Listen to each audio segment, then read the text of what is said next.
चलिए, तो right to redeem back the goods, पहला राइट ऑफ पावनर की सर, चूंकि वो बेलर ही होता है तो बेलर के सारे राइट्स मिलेंगे। दूसरा दूसरा right to redeem back the goods, redemption means to recover back the goods by making payment of debt और परफॉर्मेंस ऑफ प्रॉमिस। ठीक है, यदि आपने डेट चुका दिया या अपना प्रॉमिस परफॉर्म कर दिया तो आपको गुड्स वापस लेने का अधिकार हो जाएगा। रिया मैडम लेट क्यों आए? और मेरा जूम अपडेट हो रहा था तो चालू नहीं हो रहा था। ठीक है, तू तो हो जाएगी एग्जाम को लेके, तू खुद भी अपडेट हो जाना।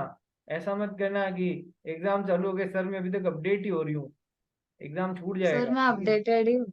अरे अपडेटेड है, ठीक है, कुछ क्वेश्चंस पूछूं तेरे से इंडियन रेगुलेटरी फ्रेमवर्क से सर ले। अरे सर मैं पता है। अच्छा चल, क्वेश्चन पूछ, तेरा क्या डाउट है? सर मैं घड़ी घड़ी भूल जा रही हूँ प्लेज और बेलमेंट के बीच का जो डिफरेंस है वो अरे मतलब। यार, प्लेज और बेलमेंट में कोई डिफरेंस है ही नहीं। हम तो कह रहे हैं pledge is a subset of bailment. हम क्या बोल रहे हैं, pledge is a subset of bailment. Pledge एक तरीके का बेलमेंट ही होता है। किस लिए होता है? For the purpose of security होता है। अच्छा, बेलमेंट क्या होता है ये समझ ले। जब मिस्टर एक्स अपना गुड्स मिस्टर वाई को देते हैं फॉर सम पर्पस, जब मिस्टर एक्स अपना गुड्स मिस्टर वाई को देते हैं फॉर सम पर्पस, क्या, जैसे कि मेरे इस शर्ट पीस में से शर्ट सिल देना, या फिर आपको मोटरसाइकिल चाहिए एक दिन के लिए, अच्छा ले जाओ, ठीक है, या फिर मेरा टीवी रिपेयर करना है, या फिर आपको मेरी बुक चाहिए पढ़ने के लिए, ठीक है, as soon as the purpose is accomplish the goods will be return back. ठीक है सर, ये होता है बिलमेंट। रिया, बिलमेंट इसी को बोलते हैं। Yes sir yes. ठीक है, लेकिन जब गुड्स देने का पर्पस इज गिविंग सिक्योरिटी, जब मिस्टर एक्स मिस्टर वाई को अपना गुड्स देते हैं, उस गुड्स को देने का पर्पस है for the purpose of security. Security for what? Towards repayment of debt, कोई उधार लिया है उसके वापस करे इसलिए सिक्योरिटी, या towards performance of promise, mister X ने मिस्टर वाई को कुछ प्रॉमिस किया है, वो प्रॉमिस परफॉर्म करें इसलिए वो गुड्स सिक्योरिटी जैसे यहाँ पर रख दिए गए हैं। तो when the goods are given for the purpose of security towards either repayment of debt और performance of promise, then this type of bailment is known as pledge. Riya, समझ, Riya and yes everyone sir. समझ में आया? हाँ sir. रिया, इसमें pledge, भी sir ownership transfer नहीं होती है ना? अरे तो बेलमेंट में होती है क्या? मैं कह रहा हूँ प्लेज एक तरीके का बेलमेंट ही होता है, तो क्या बेलमेंट में ओनरशिप ट्रांसफर होती है क्या बेटा? नहीं सर नहीं। नहीं। नहीं होती है। ये पता है ये क्वेश्चन क्यों आया? रिया पता है ये प्लेज और बेलमेंट में मेरे को कंफ्यूजन हो रहा है, ये क्वेश्चन क्यों आया बताऊं? क्यों सर? क्योंकि तूने लास्ट दिन इसको रिवाइज नहीं किया। सॉरी सर आज ही भेज दूंगी। नहीं किया नहीं है ना, देख यही फर्क होता है। यदि तूने किया होता वो रिकॉर्डेड लेक्चर्स को 10 मिनट चला के देखा होता फास्ट स्पीड पे, तो ये डाउट नहीं आता बेटा। ये इसीलिए बोलता हूँ रोज का काम अपने को कोशिश करके रोज कर लेना है। अगले दिन करोगे, उसी दिन करोगे, 100% रिट्रीवल रेट आएगा। जो पढ़ा है उसमें से ऑलमोस्ट 90 to 100% तुमको याद रहेगा। अगले दिन याद करोगे, 60 से 70% का ही रिट्रीवल रेट रहता है। ये साइंटिफिकली प्रूवन है, मैं अपनी मर्जी से फट्टे नहीं मार रहा हूँ। ठीक है, अगले दिन जो पढ़ा है उसको रिवाइज करोगे तो 60 से 70% ही याद रहने वाला है, और हफ्ते में बाद में कभी देखोगे तो फिर पता नहीं क्या ही परसेंट। इसलिए रोज का काम रोज रिवाइज करना है, और हफ्ते भर में जो भी पढ़ा है उस अपने नोट्स से वापस, जो खुद ने नोट्स बनाया है ना डेली शॉर्ट शॉर्ट, हफ्ते भर का एक दिन संडे को या जब भी टाइम मिले फटाफट फटाफट उसको देख लिया, तो अपना बहुत अच्छे से परमानेंट मेमोरी में चीजें चली जाएंगी। वापस बोल रहा हूँ कि डेली बेसिस पे काम करो सब जने। चलिए, तो हम लोग राइट ऑफ पावनर कर रहे थे। पावनर वो बंदा जिसके पास में गुड्स रखाए गए हैं for the purpose of security, either towards repayment of debt और for the performance of promise.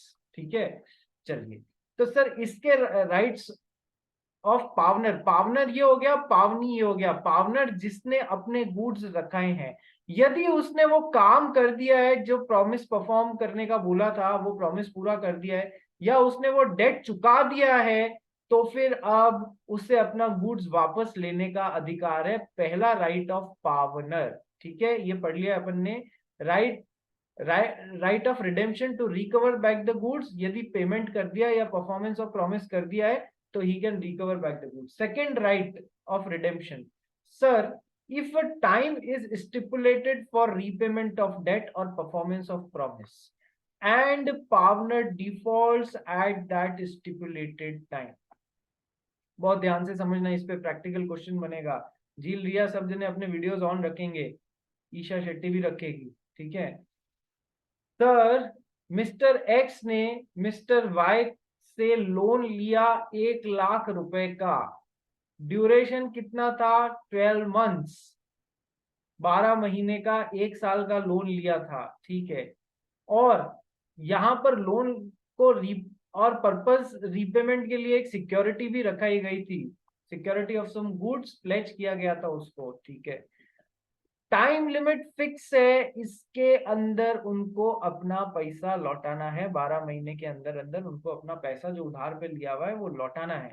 ठीक है, यदि 12 महीनों में इन्होंने पैसा नहीं लौटाया तो ये जो सिक्योरिटी जैसे गुड्स हैं इसको बेच कर अपना पैसा खड़ा कर सकते हैं।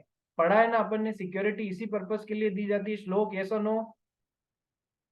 हाँ सर। ठीक है, सिक्योरिटी को बेचने से पहले अपन ने पढ़ा है ना, मिस्टर वाई को मिस्टर एक्स को नोटिस देना पड़ता है, मिस्टर वाई को मिस्टर एक्स को नोटिस देना पड़ता है। नोटिस दिए बिना यदि माल बेच दिया तो वो वॉइड एग्रीमेंट होगा, बेचने वाला। इतना पढ़ा के लाया हूं आपको यहां तक या नहीं? हाँ सर, पढ़ा के लाया हूं। कहां से? यहां से, right to sell the goods. ठीक है, पावनी में sell the goods pledged on giving the pawnor a reasonable notice of the sale before selling, बेचने से पहले उसको पावनर को नोटिस देना पड़ेगा, देख तूने तो पैसा चुकाया नहीं है तो मैं अब तेरा माल बेच, तूने जो सिक्योरिटी रखाई है वो मैं बेच रहा हूँ। Sale made without such a notice is void, पढ़ा के लाया हूँ। Yes sir, last class revise नहीं करी हो तो आज का आज जाके पहले करेंगे फिर आगे बढ़ेंगे।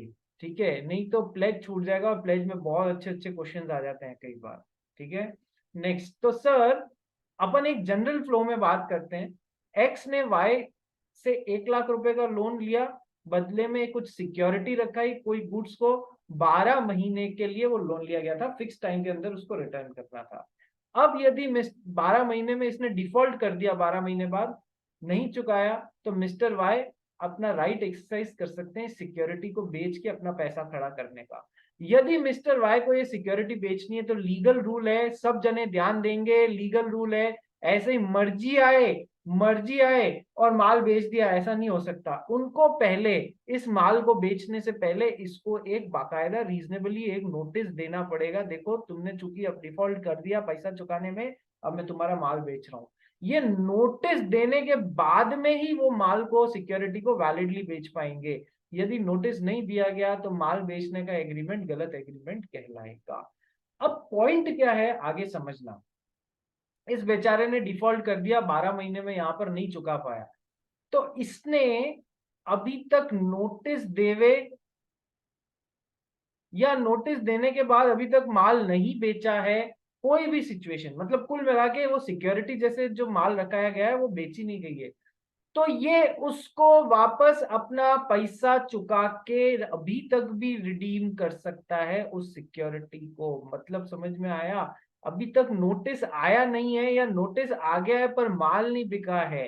ठीक है, मतलब इसने नोटिस दे दिया है कि मैं बेचने वाला हूं भाई, पर अभी तक बेचा नहीं है, तो सर उससे पहले ये अपना जितना भी 1 लाख रुपए जो उसने उधार लिया हुआ था वो पूरा का पूरा पैसा चुका के और उस सिक्योरिटी को अभी भी रिडीम कर सकता है।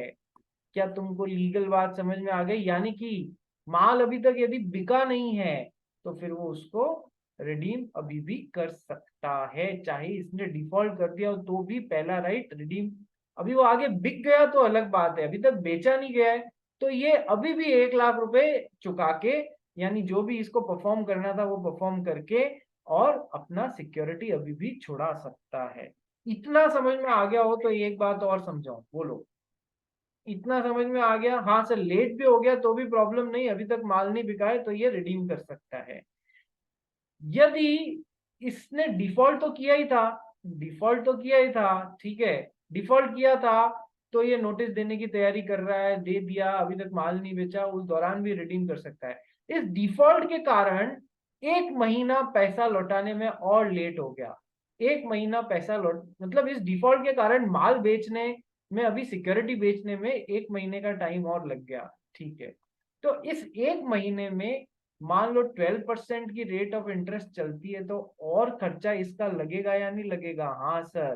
तो सर वो एक्स्ट्रा भी इसको देना पड़ेगा कि 1 महीने के लिए और जो एक्स्ट्रा पैसा 1 लाख रुपए रख लिया ना, उसका ब्याज और देगा, या फिर उस 1 महीने में कोई और एक्सपेंसेस कर दिए इसने उस गुड्स को सिक्योर्ड रखने में, तो सर जो सारा खर्चा जो इसकी बेवकूफी या इसकी डिफॉल्ट के कारण हो रहा है, वो भी एक्स्ट्रा देने पड़ेंगे, तभी वो सिक्योरिटी छुड़ाने का अधिकारी होगा। यानी कि देखो, मिस्टर एक्स जो पावनर हैं, पहली बात तो बेसिक राइट होता ही है, यदि 12 महीने के अंदर अंदर इन्होंने पैसा चुका दिया तब तो ये सिक्योरिटी छुड़ा सकते हैं।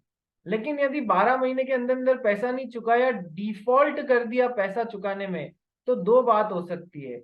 एक तो सर नोटिस दे के और वो माल बेचने की तैयारी करने लग गया, और सही में माल बेच दिया, तब तो कुछ नहीं हो सकता।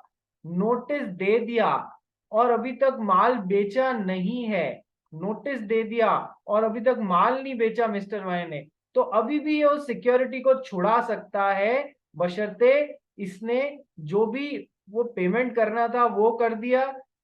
इस डिफॉल्ट के कारण यदि कोई एक्स्ट्रा एक्सपेंसेस होते हैं तो वो भी भरने पड़ेंगे, बस इतनी सी बात है, ठीक है।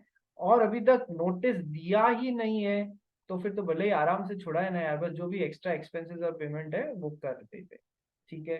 क्या, ईशा बांगड़ बोलो, क्या हुआ? सर मेरे डाउट है कि अगर जैसे एक्स ने वाई को कोई सिक्योरिटी दी है, 12 महीने का टाइम पीरियड है, और 6 महीने के बीच में into the time period Y को पैसे की जरूरत पड़ गई, तो वाई वो सिक्योरिटी को नोटिस दे के बेच सकता है क्या? क्या पागल पागल जैसी बातें क्या कर रहे हो? ये कह रही है, सुनो, मिस्टर एक्स ने मिस्टर वाई से 12 महीने के लिए फॉर 12 मंथ्स 1 लाख रुपए का उधार लिया, ठीक है, और बदले में सिक्योरिटी रखवाई। मिस्टर एक्स हो गए बेलर, मिस्टर वाई हो गई बेली, या फिर पावनर, पावनी, प्लेजर, प्लेजी, कुछ भी बोल लो, इधर प्लेज चल रहा है तो अपन प्लेजर और प्लेजी या पावनर और पावनी बोलते हैं, ठीक है।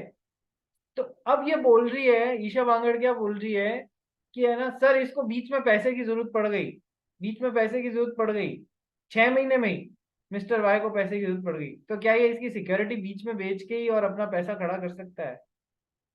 How logical it would be कि पैसा 1 साल के लिए उधार दिया है, 6 महीने में पैसे की जरूरत पड़ गई, बोला चुका दे, बोला भाई 1 साल के लिए बोला था ना, अभी कैसे चुका दूं?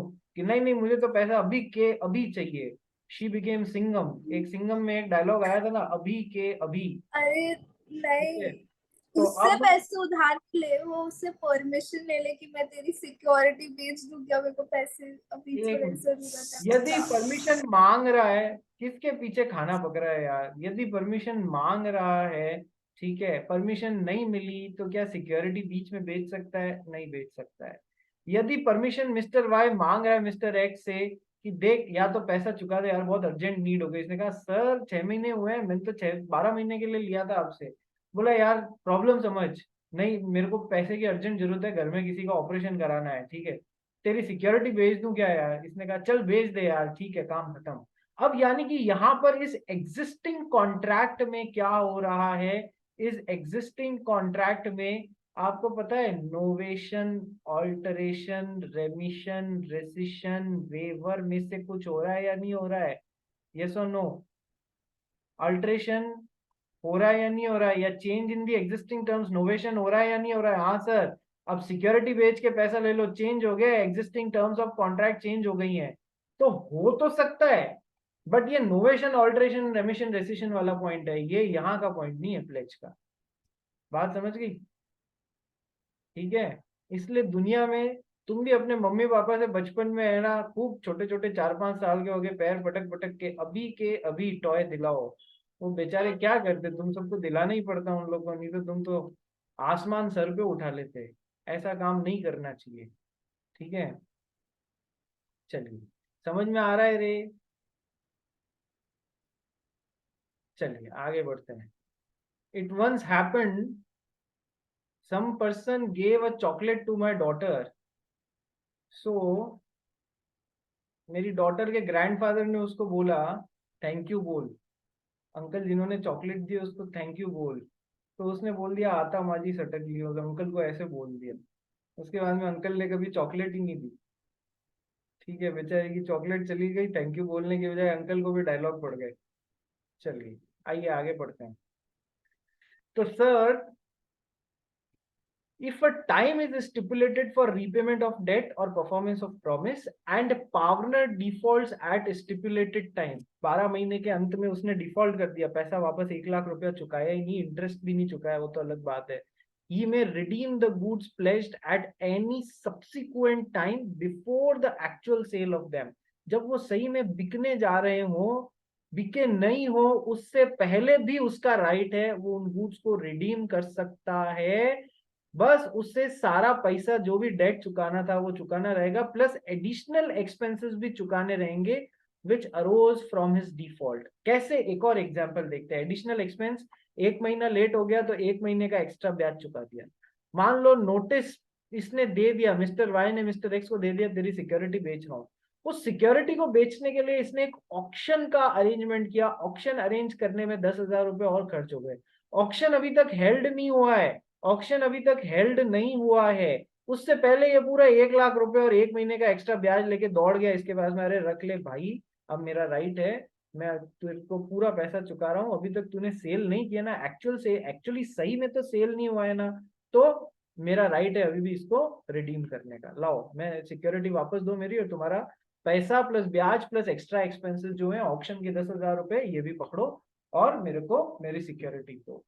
ठीक है, समझ में आया इस लाइन का मतलब?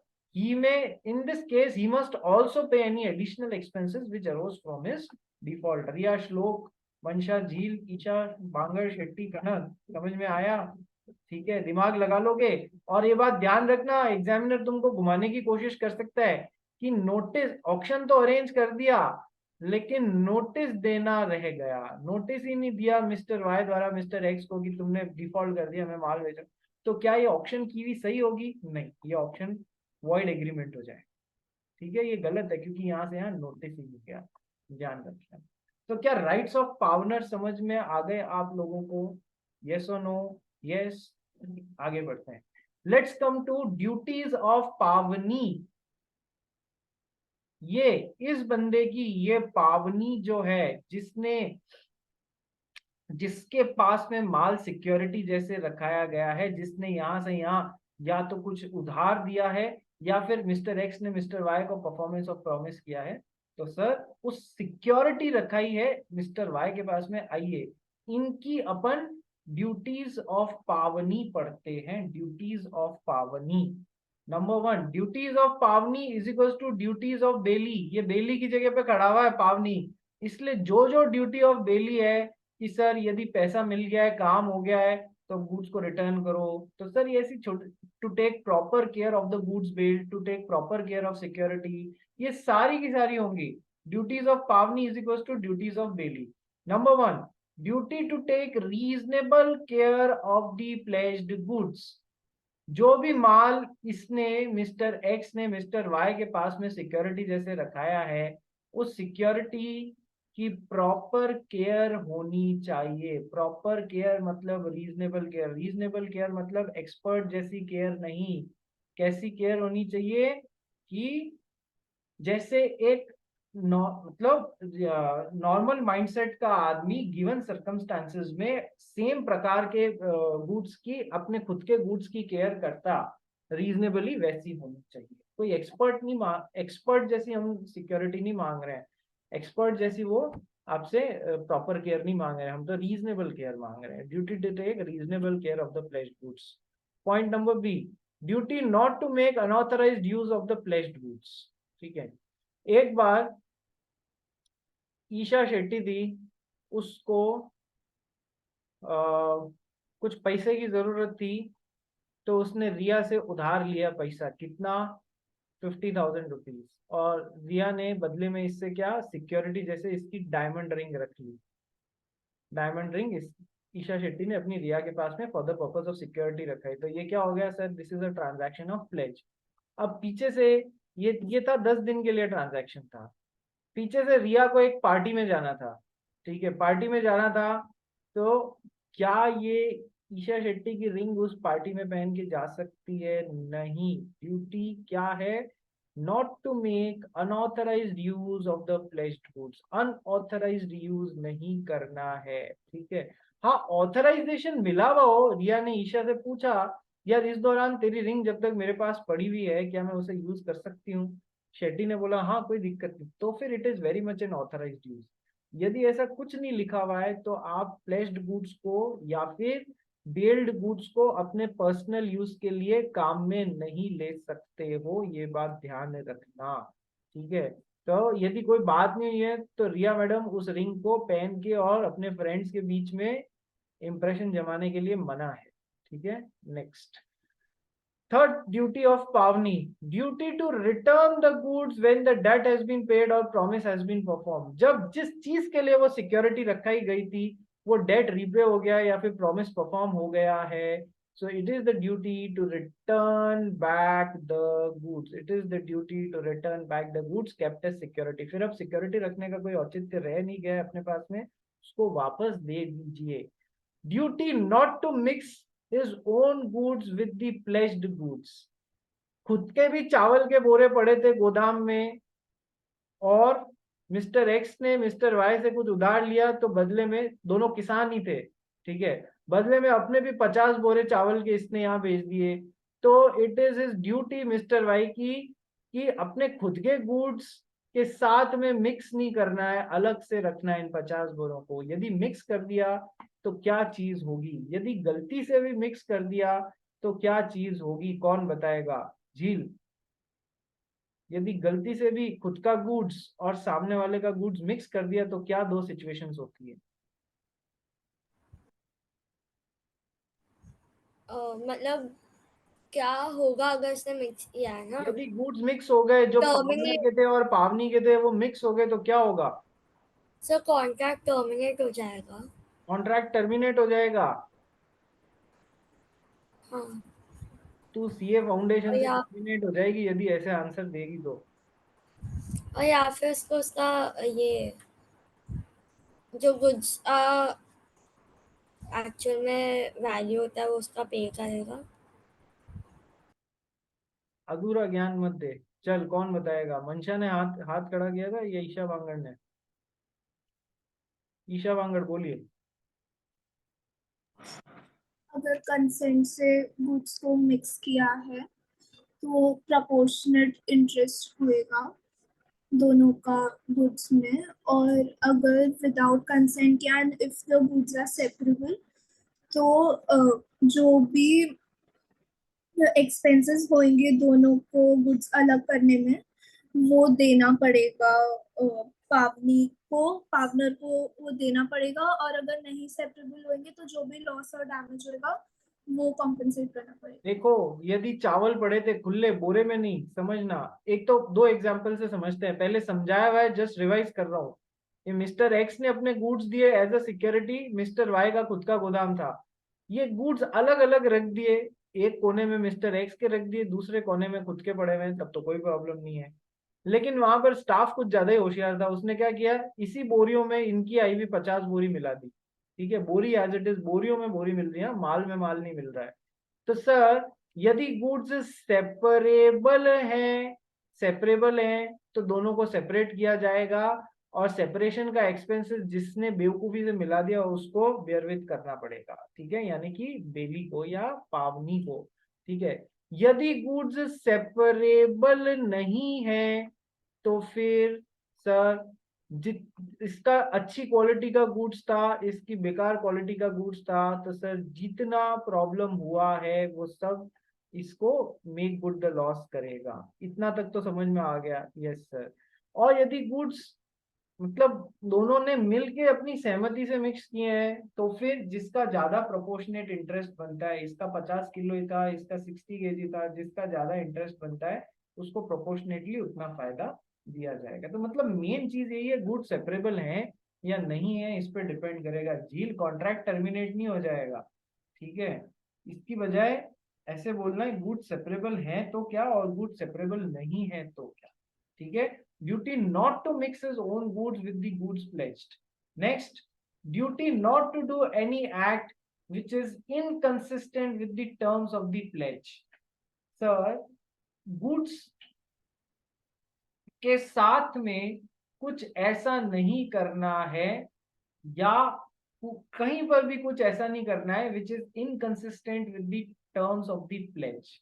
Sir, इसने एज अ सिक्योरिटी यहाँ पर गुड्स रखा है, अभी वो 12 महीने के लिए, ईशा वांगड़ बोली 6 महीने में ही पैसे की जरूरत है, तो सर सिक्योरिटी बेच सकता है क्या? No, this is inconsistent, this will be inconsistent with the terms of the pledge, क्योंकि प्लेज 12 महीने के लिए था भैया, बीच में कैसे? हाँ, अब टर्म्स बदलनी है कॉन्ट्रैक्ट की, तो फिर दोनों पार्टीज मिलके बैठ के पलटेंगी, फिर काम करेंगी। बोल भाई श्लोक। तो बी और ई में फर्क क्या हुआ फिर? पॉइंट नंबर बी और ई, क्या क्या वापस बोल। पॉइंट बी और पॉइंट ई में फिर फर्क क्या हुआ? पॉइंट ए है duty to take reasonable care of the pledged goods. मेरे को पैसा नहीं उधार नहीं, चाहिए था, मेरे पास में एक गाय थी, ठीक है, उस गाय को मैंने तेरे पास में गिरवी रखा दिया, प्लेज कर दिया, ठीक है। तेरे पास में जब तक वो गाय रहेगी तो उसका चारा पानी देखेगा या नहीं देखेगा, रीजनेबल केयर करेगा या नहीं नहीं करेगा? Sir, point point B, point B, unauthorised use. Duty not to make unauthorised use of pledged goods.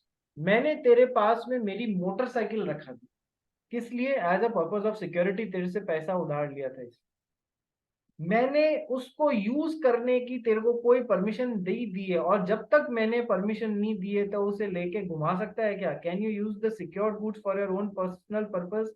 If you are using it, that will be called as unauthorised use. तो duty not to make unauthorised use of the pledged goods. बात समझ में आई? एक तो होता है proper care करना, जो माल तेरे पास में मेरा रखा हुआ है उसका। दूसरा होता है कि अपने काम में नहीं लेना। तो फिर इनकंसिस्टेंट यूज भी वही हुआ ना, अनऑथराइज्ड यूज। हाँ, duty not to do any act which is inconsistent with the terms of the pledge. कोई ऐसा काम नहीं करना which is inconsistent with the terms of the pledge. देख, इसमें मैं नया एग्जांपल फिट कर सकता हूँ। मैंने तेरे को अपनी मशीन दी, मुझे 10 लाख रुपए उधार पे चाहिए थे, तूने कहा सिक्योरिटी रखा दे, मैंने अपनी मशीन दी तेरे को। तूने पूछा यार मशीन तो दे ही रहा है, यूज कर लूं क्या? बोला तो दिन के 200 यूनिट बना सकता है, उससे ज्यादा मत बनाना, ठीक है।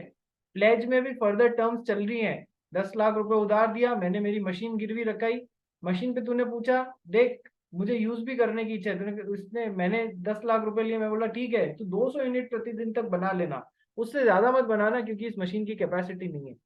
लेकिन एक बार मशीन तेरे हाथ में आई, कौन देखने आता है? तूने दिन के 500-500 यूनिट उस मशीन पे बनाने चालू कर दिए।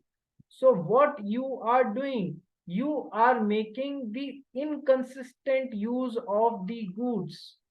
आया समझ में? जिस तरीके से नहीं था उस तरीके से तू गुड्स को यूज करने लग गया, इनकंसिस्टेंटली यूज करने लग गया, ठीक है।